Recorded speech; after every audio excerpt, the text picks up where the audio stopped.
Kita berdoa. Bapa di dalam sorga, kami bersyukur Engkau sungguh baik. Biarlah Tuhan pimpin ibadah PWMI kami yang akan kami lakukan pada saat ini. Kiranya kuasa Roh-Mu terus menuntun, membimbing dan mengajari kami, sehingga kami Engkau mampukan untuk menerima firman-Mu, terlebih untuk memperdengarkan firman-Mu itu dalam setiap laku hidup kami, supaya nama-Mu ditinggikan, dimuliakan ketika kami menjalani kehidupan ini. Terpuji nama-Mu Bapa di sorga, dalam nama Yesus kami berdoa dan mengucap syukur. Haleluya.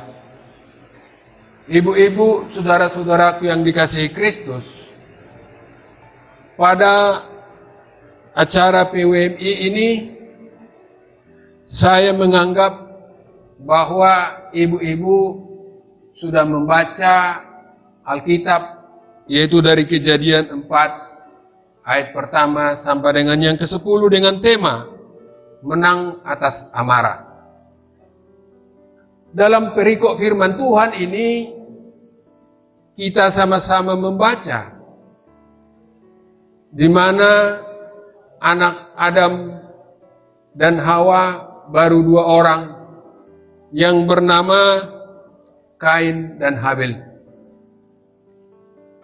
Ketika dalam perjalanan hidup mereka dikatakan dalam firman Tuhan ini bahwa Kain mempersembahkan persembahannya kepada Tuhan dari hasil usahanya, hasil pertanian. Sedangkan Habel mempersembahkan persembahannya dengan memotong korban domba, kambing domba. Ibu-ibu yang dikasihi Tuhan, dalam pembacaan ini kita sama-sama tahu di mana Kain tidak merasa atau persembahannya tidak diterima Tuhan, sedangkan Habel diterima. Di sini jelas-jelas Kain menjadi marah. Tetapi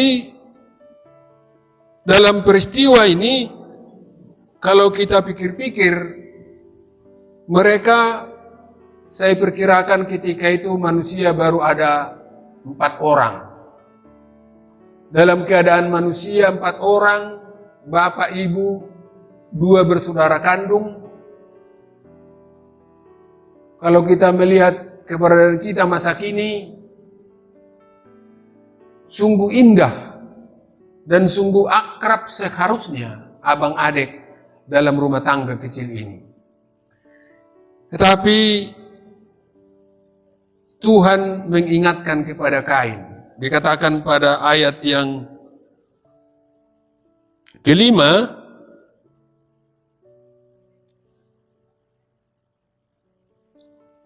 firman Tuhan dikatakan pada yang ke-6, mengapa hatimu panas dan mukamu muram? Di sini jelas Tuhan tahu persis bagaimana hati Kain terhadap persembahannya yang tidak diterima oleh Tuhan. Dan dikatakan dalam firman Tuhan ini juga, apakah kamu tidak akan berseri? Apakah kamu tidak akan berseri jika engkau berbuat baik? Tetapi jika engkau tidak berbuat baik, dosa sudah mengintai di depan pintu. Ia sangat menggoda engkau, tetapi engkau harus berkuasa atasnya. Di sini Tuhan tahu persis bahwa iblis berperan sangat untuk membuat amarah kepada Kain. Sesungguhnya kalau kita pikir-pikir, tiada pantasnya Kain marah kepada Habel. Karena yang menilai sikap hidup mereka bukan sesama manusia, tetapi Tuhan sendiri.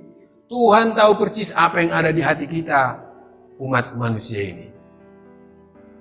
Jadi di sini dalam pembacaan selanjutnya dijelaskan bahwa Kain akhirnya membunuh adiknya. Ini yang saya katakan tadi, baru 4 manusia di dunia ini yang seharusnya akan sangat akrab sekali, kemana-mana sama, tetapi begitu hebatnya iblis menggoda Kain sampai dia membunuh adiknya Habil. Ini sangat menyedihkan peristiwa ini. Tetapi demikian juga dalam kehidupan kita masa kini. Peristiwa-peristiwa ini tentu berulang dari zaman dulu sampai sekarang. Kita percis tahu dan kita harus mengerti bagaimana sesungguhnya kita dapat mengenali tentang amarah itu. Apa penyebab amarah itu terjadi? Kita harus kenal betul-betul. Dari mana kita melihatnya? Tentu pengalaman hidup, ilmu pengetahuan, terlebih dalam firman Tuhan yang ada tertulis di Alkitab ini.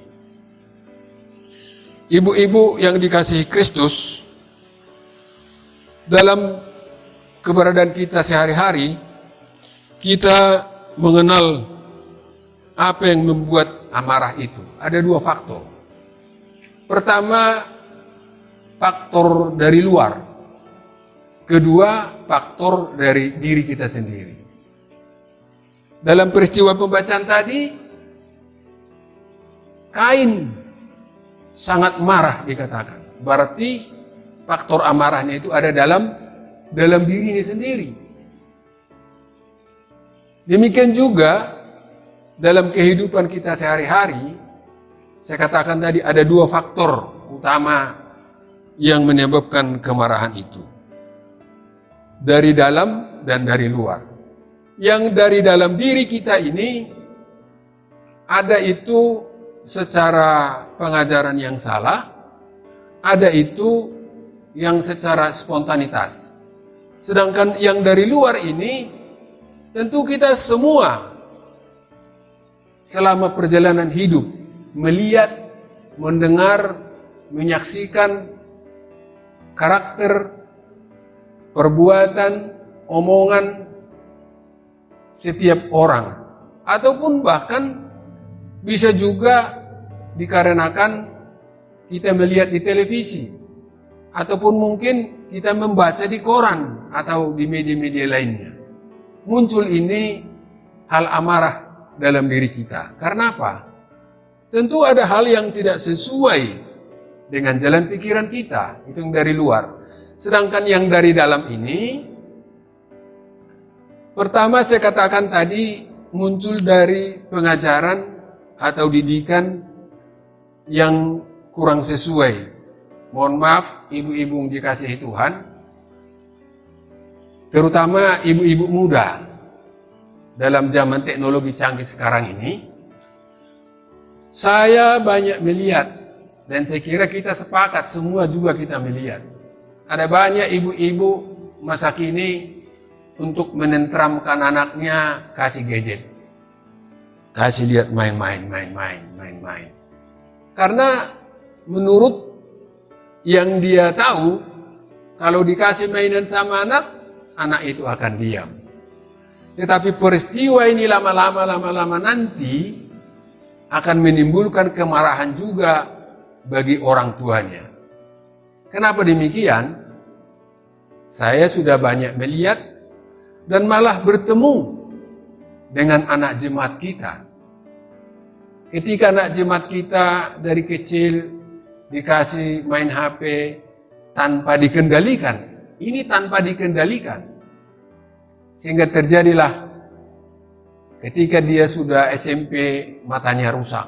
Tentu orang tua mana yang senang lihat mata anaknya sudah rusak, tidak bagus lagi membaca oleh karena didikan yang salah. Ini faktor dari kita ini. Jadi mohon maaf ibu-ibu, yang dikasihi Tuhan, janganlah terlalu, bukan saya mengatakan tidak boleh kasih itu HP untuk katakanlah menenteramkan hati anak, tetapi dikasih waktu,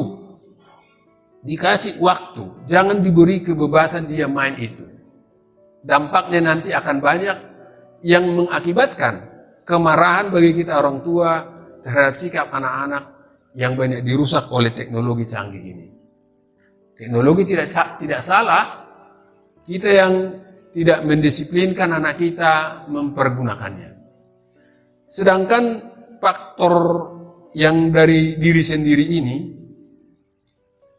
saya pasti ibu-ibu dikasihi Tuhan banyak mengalami dalam perjalanan hidup kita. Saya yakin di antara ibu-ibu yang ada di PW ini, pasti ada ini yang ya kurang senanglah dengan si A atau dengan si B karena omongannya atau karena sikapnya. Kadang-kadang terjadi dalam hal yang sangat sepele. Contoh, saya pernah melihat ibu-ibu oleh karena warna pakaian aja tidak sepakat, bisa menjadi tidak omongan atau malah ngomong ke sana kemari. Ini tuh hal sepele. Jadi kemarahan-kemarahan ini bisa muncul akibat ulah orang lain ataupun akibat pemikiran kita yang sangat fokus kepada kehendak kita seperti si Kain ini tadi. Tapi yang paling kita sayangkan dari peristiwa ini, Kain sampai membunuh adiknya. Memang firman Tuhan mengajar kita, tolong ya para hamba Tuhan di sinilah, saya tidak begitu hafal di mana tertulisnya nanti mengatakan atau menyampaikannya kepada ibu-ibu bahwa benci kepada seseorang itu dikatakan pembunuh. Itu Alkitab mengatakan itu. Jadi jikalau ada di antara ya ibu si A dengan si B oleh karena hal-hal kecil sampai ada kebencian, ya segeralah itu diampuni, lepaskan pengampunan.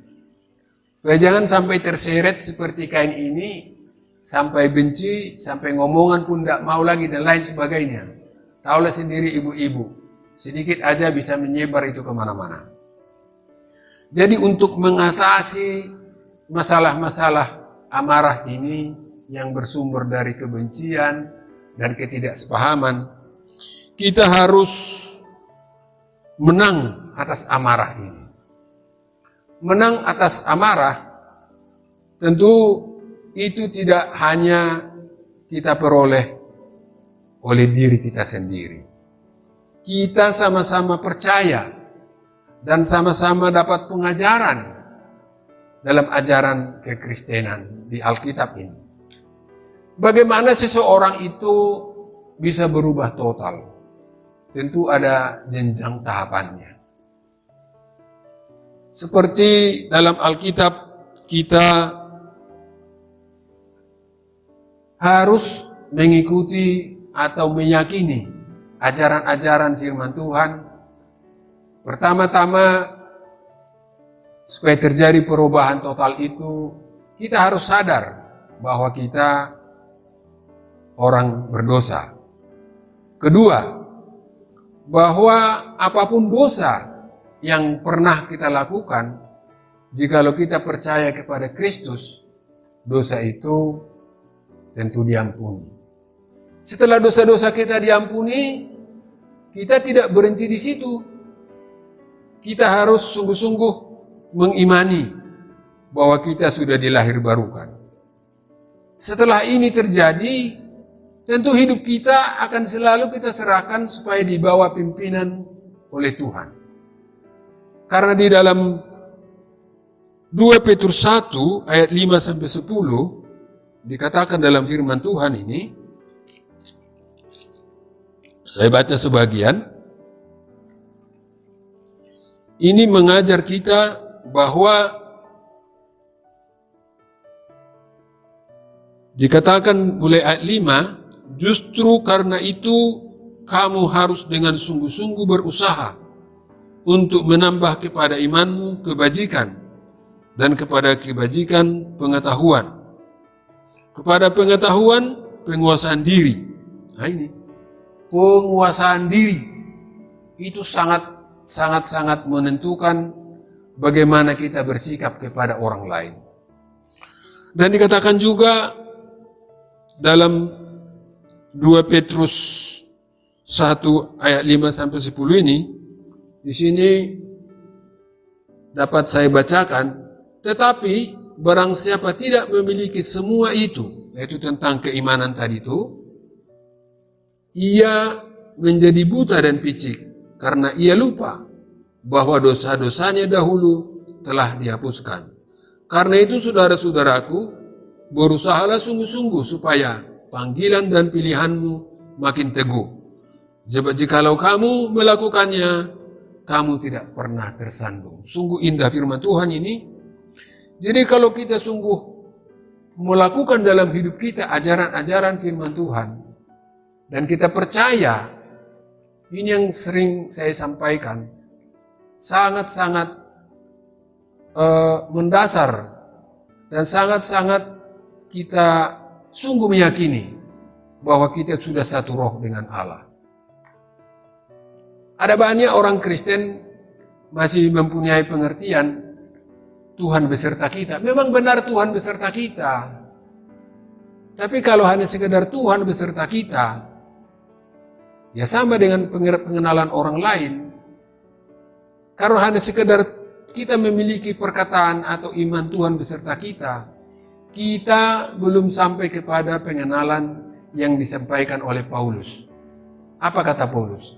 Hidupku bukannya aku lagi, tapi Yesus hidup dalamku. Ada amin ibu-ibu? Amin. Jadi harus demikian kita mengenal.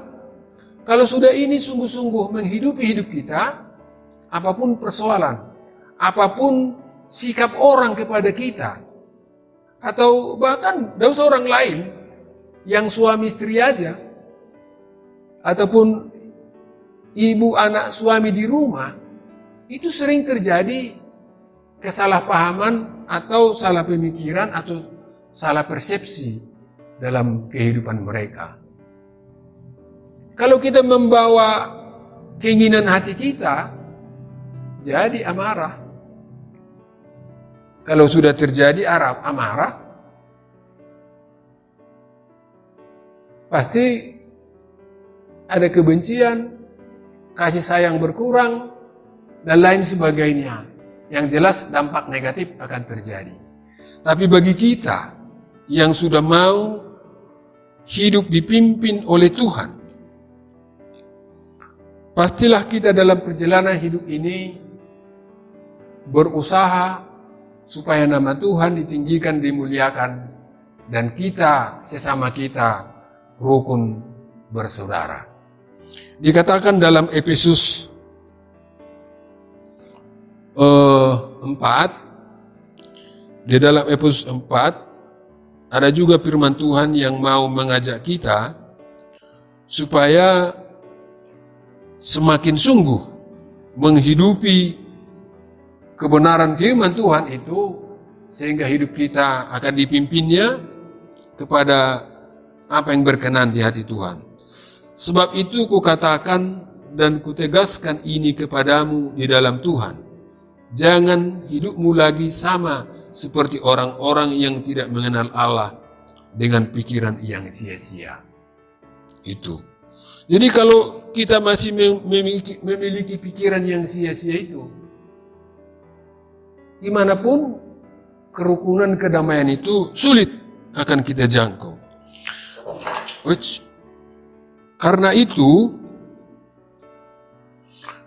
kamu telah mendengar tentang Dia dan menerima pengajaran di dalam Dia menurut kebenaran yang nyata dalam Yesus. Yaitu bahwa kamu berhubung dengan kehidupan kamu yang dahulu harus menanggalkan manusia lama yang menemui kebinasaannya oleh nafsu yang menyesatkan. Jadi supaya kamu dibaharui di dalam roh dan pikiranmu. Karena itu buanglah dusta dan berkatalah benar seorang kepada yang lain, karena kita adalah sama anggota. Apabila kamu menjadi marah, janganlah kamu berbuat dosa. Janganlah matahari terbenam sebelum padam amarahmu. Dan janganlah beri kesempatan kepada iblis. Jadi ibu-ibu yang dikasihi Tuhan, firman Tuhan ini mengajar kita supaya ketika kita menerima Yesus, bahwa hidup lama kita telah kita tinggalkan, kita dibaharui oleh roh Tuhan, roh kita dan pikiran kita akan sejalan dengan apa yang dikajarkan oleh Tuhan. Seperti dikatakan tadi, apabila kamu marah, janganlah kamu berbuat dosa, janganlah matahari terbenam sebelum padam amarahmu. Jadi supaya menang kita atas amarah ini, hidup kita ya harus total bersandar kepada ajaran Kristus, ajaran firman Tuhan. Kalau ada marah salah seseorang, kalau kita simpan, itu akan beranak pinak sehingga semakin benci dan malah mungkin sampai terjadi dendam. Makanya di ajaran pengajaran firman Tuhan, lepaskanlah itu pengampunan. Terimalah apa adanya orang. Serahkanlah kepada Tuhan. Apapun sikap perilaku atau tingkah laku orang kepada kita tidak punya kuasa untuk membalaskan itu. Seperti kejadian-kejadian sekarang ini, mungkin kita sama-sama tahu dari televisi. Kita dikejutkan oleh beberapa hal peristiwa yang katanya menista agama. Ini saya yakin di antara umat manusia ini pasti ada yang marah. Saya sendiri marah melihat sikap itu. Tetapi apakah marah saya itu akan saya tumpahkan kepada orang yang berlaku tidak benar? Tidak mungkin. Maka marahnya kita itu, marilah kita berdoa, memohon kepada Tuhan. Biarlah Tuhan yang bertindak atas hal kejadian-kejadian yang kita lihat pada saat sekarang ini. Baru-baru ini lagi baru kejadian. Saya yakin saya ibu-ibu dengarlah peristiwa itu. Janganlah kita ikut-ikutan marah dalam hati kita tentang itu. Kita bersatulah, kita doakan biar Tuhan membukakan jalan, kebenaran akan diungkapkan. Dan kita pun tidak perlu balas-membalas. Malah dikatakan tadi, sebelum matahari tenggelam, amarahmu sudah diselesaikan. Jadi ibu-ibu yang dikasihi Tuhan, supaya kita menang atas amarah itu, hanya itu, kita percaya bahwa kita sudah dilahir barukan. Kita percaya roh Tuhan ada pada kita. Roh Tuhan itulah yang menuntun kita sesuai dengan ajaran firman Tuhan yang ada di Alkitab ini. Mari ibu-ibu baca sebanyak-banyaknya supaya kita semakin merasakan bagaimana Tuhan menuntun perjalanan hidup kita. Kita berdamai, kita bersukacita, menang atas amarah itu. Amin. Mari kita berdoa. Bapa di sorga, firman-Mu sudah kami dengarkan. Kami percaya Tuhan bahwa Roh Kudus-Mu terus berbicara kepada kami pribadi lepas pribadi. Dan biarlah kami terus dipimpin oleh Roh-Mu untuk menerima, untuk mempelajari sebanyak-banyaknya firman-Mu yang ada di Alkitab ini. Sebab kami tahu Tuhan, firman-Mu itulah yang menjadi tongkat, menjadi suluh bagi kami dalam menjalani kehidupan ini. Supaya kami dapat mampu bertahan, dapat menyatakan kebenaran, dan menjadi kemuliaan bagi Tuhan. Terpuji namamu Bapa di sorga, dalam nama Yesus kami sudah berdoa dan mengucap syukur. Amin.